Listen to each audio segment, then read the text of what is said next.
Bonjour, bienvenue à tous. Dans cette vidéo, nous allons traiter le sujet de la dépendance affective. Nous allons procéder de la même manière qu'avec la procrastination, c'est-à-dire que ça va se faire sous 3 volets. La première partie sera sur la théorie, c'est-à-dire comment fait-on pour développer des symptômes, d'où vient le fait de développer des symptômes de dépendance affective. Le deuxième volet sera sur comment faire lorsqu'on souffre de dépendance affective pour s'en sortir. Et le troisième volet sera sur, imaginons que vous ayez un meilleur ami, quelqu'un dans votre entourage qui souffre de ça, comment l'aider à en sortir. La dépendance affective, il faut savoir d'abord que c'est une addiction. C'est une dépendance et ça fait partie donc des addictions. Elle a cette particularité, contrairement aux autres, en tout cas certaines, de se former exclusivement pendant l'enfance. Donc on sait par exemple qu'un enfant qui a parfois été hospitalisé sans ses parents, ou dont les parents ont été hospitalisés, et lui a été séparé de manière précoce et brutale de ses parents, ça peut créer la dépendance affective. Ça peut être aussi le fait que les parents ont eu des enfants relativement rapprochés. Et de ce fait, l'enfant s'est senti seul, a été en fait en proie de la solitude de manière trop précoce. On sait aussi que certains parents sont présents, mais absents, c'est-à-dire qu'ils ne s'occupent pas vraiment de leurs enfants et qu'ils sont sourds aux appels de l'enfant, aux pleurs notamment, c'est-à-dire que on sait que laisser pleurer un enfant trop longtemps, surtout lorsqu'il est nourrisson, ça peut créer de la dépendance affective. L'individu va se rendre compte la plupart du temps qu'il souffre de dépendance affective quand il est dans une relation qui ne lui convient visiblement pas, qu'il a tout essayé pour que ça fonctionne, que la relation ne fonctionne pas et que malgré cela, il reste. Il reste alors que parfois dans la relation il lui manque de respect, qu'il n'a plus la joie dans cette relation et il va malgré tout rester. C'est-à-dire qu'en fait, le fait de penser à quitter la personne est plus douloureux pour lui que le fait de rester avec alors qu'il est malheureux. Et c'est là qu'on sait qu'il s'agit de dépendance affective, puisqu'on sait que là, il ne s'agit pas d'amour, il s'agit d'un attachement qui n'est pas de l'amour, qui est un attachement lié à la peur et à l'angoisse. Notamment, un symptôme qui pourrait vous indiquer que vous êtes dans une relation de dépendance, c'est lorsque vos sentiments font les montagnes russes. C'est-à-dire que dans une relation de dépendance, rien n'est stable. C'est toujours assez chaotique, il y a des hauts, il y a des bas, et c'est toujours très haut, très bas. Là, on sait par contre qu'il s'agit de dépendance affective. On sait aussi que si vous restez dans une relation où le respect n'y est plus, la joie non plus, c'est-à-dire que vous êtes en train de négocier sur ce qui n'est pas négociable, à savoir le respect de soi, le fait de ne pas être humilié, d'être considéré, eh bien on sait que lorsque vous en êtes là, vous souffrez de dépendance affective. Il faut savoir également que les adultes qui souffrent de dépendance affective ont été éduqués et élevés comme si en fait c'était une honte, c'était immoral d'exprimer ses besoins, ses ressentis et ses désirs. Et donc on sait que l'individu va perdre sa personnalité comme ça parce qu'il ne pourra jamais dire ce que lui il aime, ce qui est bon pour lui, ce qu'il souhaiterait, et de ce fait il va devenir ce qu'on appelle des caméléons, c'est-à-dire qu'il va s'adapter aux personnalités des autres. Il y a d'ailleurs un très bon film qui le révèle, c'est Mange, prie, aime avec Julia Roberts. Dedans, en fait, elle ne sait pas comment elle aime les œufs le matin, mais parce qu'en fait, elle s'est adaptée systématiquement à ses conjoints. Et ça, c'est un des symptômes de dépendance affective. Donc, quand l'individu se retrouve à ne plus savoir qui il est, puisqu'en fait, l'idée que l'autre s'en aille, c'est un peu comme si il était annihilé, c'est-à-dire qu'il perdait la raison de son existence. Et on comprend du coup pourquoi il a peur que l'autre parte. Mais on voit bien que ce n'est pas lié à l'amour, on voit bien que c'est lié à la soif d'attachement. Car votre capacité d'entrer en contact avec ce que vous aimez, quels sont vos besoins, c'est le moyen d'exister, c'est-à-dire c'est de découvrir qui vous êtes, votre personnalité. L'individu qui souffre de dépendance affective le ressent parfois avant même une rupture, c'est-à-dire qu'il y a des petits éléments qui lui permettent de sentir qu'il y a un problème face à la solitude ou aux séparations, puisqu'on le rencontre à ce moment-là aussi, c'est-à-dire que les séparations sont compliquées pour lui, même si ce sont des séparations de courte durée, comme quelqu'un qui part en voyage, des choses comme ça. Donc l'individu va notamment développer des angoisses qui va mettre sur le fait que l'individu a peur qu'il arrive quelque chose à l'autre. Mais en fait, il s'agit la plupart du temps, bien sûr, il est normal d'être inquiet si l'autre voyage dans un pays dangereux, mais c'est une inquiétude qui est particulière parce qu'elle frôle la panique. Et c'est ça la différence. Du coup, ces individus-là se sont rendus compte qu'il y avait quelque chose qui n'était pas tout à fait normal, parce que lorsqu'ils étaient enfants, on ne leur a pas permis d'être seuls en toute sécurité, c'est-à-dire seuls avec un parent qui est présent, mais qui est vraiment là, qui ne va pas investir l'enfant toutes les 5 minutes le déranger, ou qui ne va pas ne pas répondre si l'enfant l'appelle, par exemple. On sait que ça peut être très anxiogène. L'individu qui souffre donc de dépendance affective, Winnicott a beaucoup travaillé dessus. Il disait justement, c'est quand dans « je suis seul », il y a « je suis ». Et la problématique du dépendant affectif, c'est qu'il n'y a pas de « je suis » pour lui. C'est-à-dire que la solitude devient, on va dire, anxiogène pour lui. Du coup, c'est comme si quand il était seul, il n'y avait personne. Alors que quand il est seul, il y a lui-même. Mais dans son esprit à lui, parce qu'on ne lui a pas appris à être seul en sérénité, eh bien c'est comme si quand il était seul, eh bien, il n'y avait plus personne. Il y a un autre symptôme aussi qui est l'opposé de ça, mais qui est la même pathologie. C'est-à-dire vous avez des individus qui disent « voilà, mais moi j'ai besoin de personne, je vis très bien tout seul ». Ces gens qui le revendiquent, c'est pas ces gens qui le vivent naturellement, mais c'est ces gens qui disent « mais moi je n'ai besoin de personne, personne m'est indispensable, etc. » Et là on sait que ces personnes-là souffrent de dépendance affective, et pour pouvoir en fait pallier à cette souffrance, eux ils ont développé l'inverse. C'est-à-dire qu'en général ils sont avec des personnes qu'ils n'aiment pas beaucoup, c'est-à-dire où il est plus aimé de cette personne-là, ou elle est plus aimée de cette personne-là que ce qu'elle aime, pour les protéger justement d'une éventuelle séparation et donc d'une éventuelle souffrance. Ils sont dans cette situation-là, et ça c'est le même symptôme. Il faut savoir autre chose aussi, c'est que lorsque vous souffrez de soif d'attachement, donc de problèmes de dépendance affective, eh bien vous avez... ce problème-là s'est développé lorsque vous étiez enfant. Et on va retrouver dans votre comportement, quand vous êtes en angoisse, quand vous êtes pris par cette angoisse-là, des réactions qui sont extrêmement infantiles puisque tout va bouger dans votre esprit. Lorsque la soif d'attachement prend le dessus, vos pensées et vos sensations sont déformées, notamment la sensation du temps. C'est-à-dire que lorsque vous étiez petit, l'enfant ne perçoit pas le temps de la même manière que l'adulte. Donc là, vous allez vous retrouver dans un temps qui est extrêmement long. Par exemple, les personnes qui souffrent de dépendance affective, lorsqu'elles se séparent, eh bien, le premier week-end ou les premiers mois vont être très compliqués pour elles parce que le temps va être pour eux relativement long. Ils vont se retrouver aussi devant des angoisses qui sont des angoisses d'enfant. C'est-à-dire qu'un enfant qui est laissé seul, par exemple, sans ses parents, il est visiblement en danger. Il est en danger déjà psychologiquement, il est en danger physiquement. Eh bien, l'individu va ressentir exactement les mêmes symptômes. C'est-à-dire qu'il va se sentir seul en danger, il va se sentir seul inexistant, et il va aussi avoir le sentiment que le temps est extrêmement long comparativement à juste une semaine précédant la rupture où il n'avait pas cette sensation-là.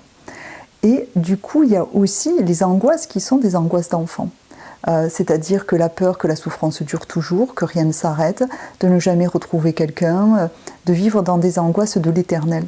Comme les enfants, souvent les enfants c'est définitif. Eh bien c'est un peu ce que vous allez retrouver si vous souffrez de dépendance affective.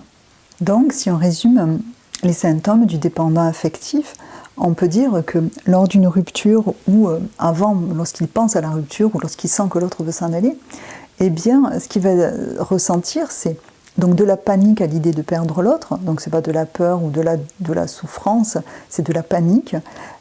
Sentir que sans l'autre, il risque de mourir, c'est-à-dire qu'il perd la raison de vivre, sa raison de vivre.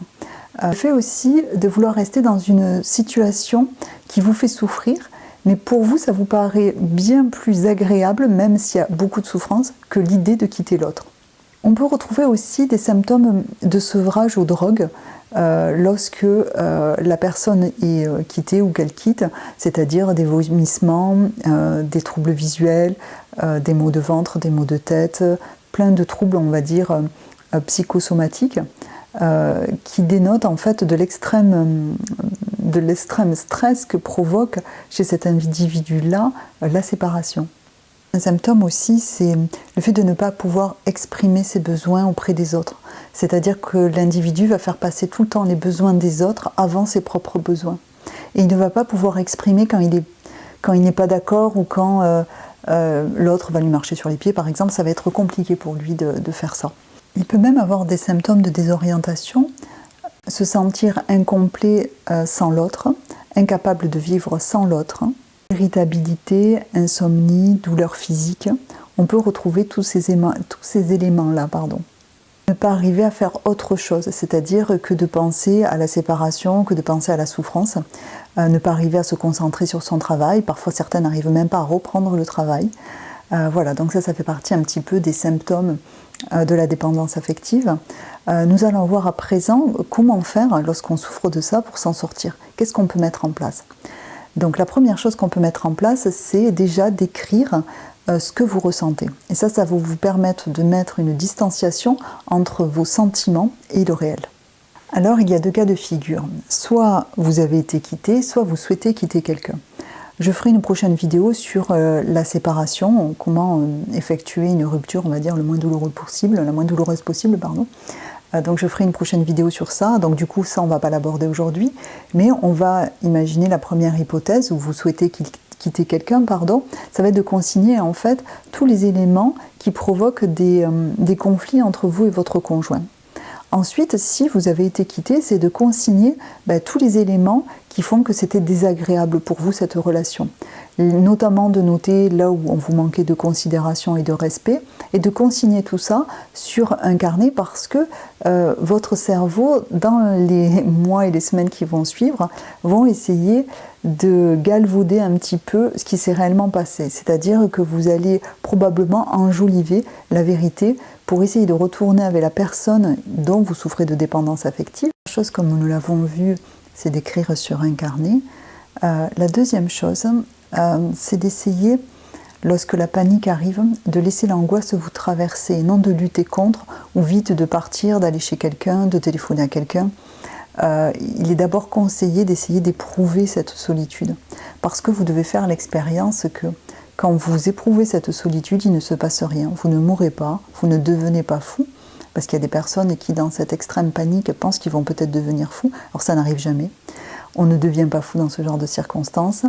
Donc ça va être de reprendre contact avec vous-même, de retrouver ce que vous aimiez au départ, avant de rencontrer cette personne, ou les désirs que vous aviez avant, c'est-à-dire ce que vous aviez envie de réaliser. C'est de savoir aussi voilà, comment je peux profiter du temps qui m'est imparti là. À savoir, peut-être c'est la dernière fois que vous allez être célibataire, qu'est-ce que vous aimeriez faire, qu'on ne peut pas faire par exemple lorsqu'on est en couple, qu'est-ce que vous aimeriez développer chez vous, et ça va être de vous recentrer sur vous-même et surtout d'apprendre à vous connaître, puisque vous avez passé pas mal d'années à essayer de convenir aux autres, c'est-à-dire de plaire aux autres et d'être aimé des autres. Et aujourd'hui, il va s'agir de s'aimer soi-même, d'apprendre à se découvrir, et vous avez besoin de ce temps-là pour vous.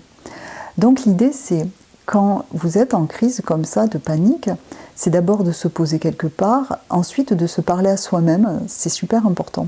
C'est-à-dire que vous allez vous-même vous réconforter, en vous disant que, par exemple, quand vous étiez petit et que vous avez vécu ça, puisque ce que vous vivez là, vous l'avez déjà vécu enfant, et c'est pour ça que ça a développé la dépendance affective. Donc ce que vous vivez là, vous l'avez déjà vécu enfant, et vous vous en êtes sorti alors que vous étiez beaucoup moins armé. Donc là, il n'y a absolument aucun risque que vous mouriez de ça, puisque de toute façon, vous en êtes déjà sorti une première fois. Là, il va s'agir de s'en sortir, mais de ne pas développer des mécanismes de défense du coup, et surtout d'essayer d'en sortir plus fort. À savoir, vous allez apprendre à mieux vous connaître, vous allez apprendre aussi à savoir qui vous êtes, et c'est ça qui va vous rendre plus fort, et c'est ça qui va, du coup, un peu vous vacciner pour, on va dire, les prochaines relations. C'est-à-dire que si vous savez qui vous êtes, si vous savez ce dont vous avez besoin, eh bien vous ne souffrirez plus de dépendance affective. Du coup, vous ne vous retrouverez plus jamais dans cette situation avec d'autres personnes. Ensuite, c'est terrible d'être dépendant affectif parce que votre sécurité interne dépend de l'autre. Alors que là, il faut retrouver votre liberté et que votre sécurité interne dépend uniquement de vous. Et je pense que ça, c'est fondamental. Sinon, vous n'êtes pas libre, et ensuite vous êtes pétri de peur à l'intérieur, de la peur que l'autre soit décède, soit s'en aille. Ensuite, tout à l'heure, on a parlé de la déformation. Quand on est en crise de panique, le temps se déforme, les idées se déforment, les pensées se déforment. Et donc, c'est de s'écrire quand vous n'êtes pas dans cet état de panique. De vous écrire à vous-même, c'est-à-dire tout va bien, ne t'inquiète pas, qu'est-ce que tu pourrais faire pour que ça s'améliore, etc. Et vous rassurez vous-même. Et ce papier, vous allez le garder parce qu'il va vous servir plus tard, c'est-à-dire quand vous allez être en crise. Ensuite, si vous avez des amis, appelez-les, mais je pense que sur le long terme, ce n'est pas eux qu'il faut viser. C'est-à-dire qu'il faut que vous trouviez votre sécurité interne par rapport à vous. À savoir, au départ, peut-être vous allez appeler de suite les amis quand vous allez vous sentir dans cet état-là. Et après, ce serait un peu de différer, c'est-à-dire d'attendre 5 minutes, 10 minutes, 20 minutes, 1 heure, plusieurs jours avant de les appeler. Pour vous permettre en fait d'éprouver cette solitude qui pour vous est une solitude de détresse à ce moment-là, qui doit devenir une solitude sereine. Parfois la panique est tellement importante qu'il est nécessaire, je le disais tout à l'heure, de vous rassurer vous-même, parfois de vous parler à voix haute, parce que ça va être comme s'il y avait un autre avec vous. Et ça va vous aider, ça va notamment aider le cerveau à se calmer. C'est-à-dire que vous allez vous parler comme si vous parliez à un de vos enfants, par exemple, qui souffrait de ça. Et vous allez donc être gentil avec lui, évidemment. Et puis, vous allez essayer de vous rassurer, de vous dire que de toute façon, on n'en meurt pas, qu'on va le traverser, que ce n'est rien dans le sens où ce n'est pas grave. Par contre, il n'y a qu'une seule porte de sortie dans la dépendance affective, c'est vous. C'est-à-dire que si vous ne faites pas l'expérience de vous-même, vous ne sortirez pas de la dépendance affective. C'est pour ça qu'il est important, là, de prendre le temps d'essayer d'en sortir et de faire les exercices. Nous allons passer maintenant, imaginons que vous ayez quelqu'un, un de vos proches, qui souffre de dépendance affective et qui se retrouve dans cette situation. Ça va être donc comment l'aider à sortir de là, sans être, c'est-à-dire qu'il faut être une béquille sans trop. Et il va falloir être une béquille en lui apprenant aussi à marcher, c'est-à-dire que vous ne soyez pas définitivement une béquille. Donc déjà, ça va être de ne pas se moquer de lui, évidemment, ou d'elle, parce que c'est extrêmement douloureux de souffrir de dépendance affective, parce que l'individu à l'intérieur de lui croit vraiment qu'il va mourir tout seul, que tout seul il ne peut pas vivre. Donc on va évidemment lui proposer de l'aide, on va aussi lui proposer de pouvoir qu'il puisse vous téléphoner, sachant qu'on va déjà lui mettre un cadre, c'est-à-dire lui dire voilà, aujourd'hui, ok, tu peux m'appeler quand tu en as besoin, etc., mais dans le futur, il va falloir que tu apprennes à le gérer. Et on va lui expliquer ce que je viens de vous dire, et puis l'aider justement à commencer à apprendre à faire des choses tout seul, à pouvoir rester tout seul une demi-journée, à pouvoir rester tout seul plusieurs jours d'affilée. Commencer, sachant que vous êtes bien sûr présent, mais présent dans l'idée où il peut vous appeler si vraiment il y en a besoin. Ensuite, ça va être de l'aider à reprendre contact avec lui-même, à lui poser des questions comme qu'est-ce que tu aimais avant, qu'est-ce qui te distrait, qu'est-ce qui te permet justement d'être moins angoissé, d'essayer de retrouver le contact avec soi. Lui proposer aussi évidemment de faire de la méditation, peut-être aller faire du sport avec cette personne-là. Et petit à petit, c'est-à-dire que ça va être au départ de lui tenir la main, mais petit à petit et de manière sécurisante de la lui lâcher, puisque c'est précisément ce qui lui a manqué quand il était enfant. Aussi, ce qui est important, c'est de l'encourager dans la moindre évolution par rapport à la dépendance affective. C'est-à-dire qu'évidemment, il va faire des progrès et puis après, il risque de régresser, de faire un pas de côté, ce qu'on appelle un pas de côté en psychanalyse. Mais en même temps, même le pas de côté est déjà le moyen de progresser. Et ça va être de minimiser ce pas de côté en lui disant de toute façon, la guérison doit passer par là. Il n'existe pas de guérison linéaire. Il y a toujours un pas en avant et puis peut-être parfois un pas en arrière.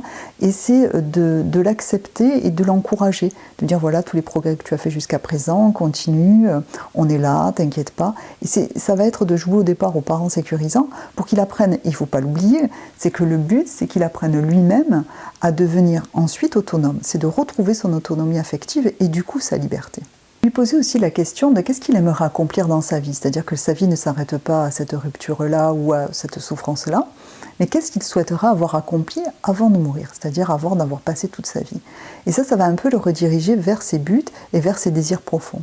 Donc si on résume un petit peu, lorsqu'on souffre de dépendance affective, la première chose qu'il faut faire, c'est essayer d'éprouver cette solitude.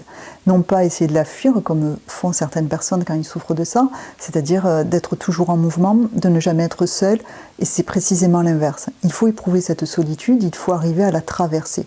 Et une fois qu'elle aura été traversée, que l'individu va faire l'expérience qu'il ne va pas mourir quand il la traverse, c'est là qu'il en est sorti.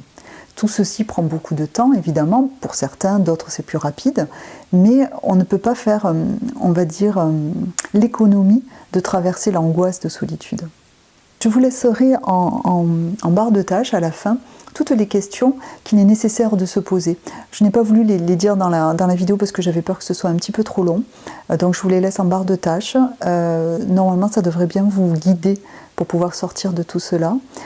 J'espère que cette vidéo aura pu aider le plus grand nombre et je vous dis à bientôt.